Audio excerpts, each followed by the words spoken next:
സ്വാതന്ത്ര്യ good morning.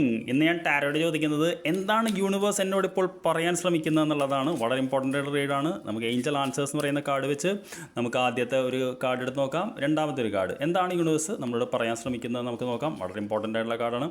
ആദ്യത്തെ card let go എന്ന് പറയുന്ന കാർഡാണ്. ലെറ്റ് ഗോ എന്ന് പറയുന്ന കാർഡ് എന്ന് പറഞ്ഞു കഴിഞ്ഞാൽ നമുക്ക് മുന്നോട്ട് പോകണം. അതായത് നമ്മൾ ഹോൾഡ് ചെയ്തിരിക്കുന്ന കുറേ വികാരങ്ങൾ അല്ലെങ്കിൽ ആ വിഷമങ്ങളൊക്കെ ഒഴിവാക്കി മുന്നോട്ട് പോകേണ്ട സമയമായി എന്നുള്ളതാണ് പറയേണ്ടത്. ഇനി നമ്മളെന്താ പറയുക, പഴയതിൽ നിന്നിട്ട് കാര്യമില്ല, പുതിയൊരു എടുക്കേണ്ട സമയമായി എന്നുള്ളതാണ്. ഇതൊരു പക്ഷേ നിങ്ങൾക്ക് എന്താ പറയുക, വൈകാരികമായിട്ട് ബുദ്ധിമുട്ടുള്ള കാര്യമായിരിക്കും. പക്ഷേ യൂണിവേഴ്സ് പറയുന്നതാണ് ഈ കാർഡിൽ.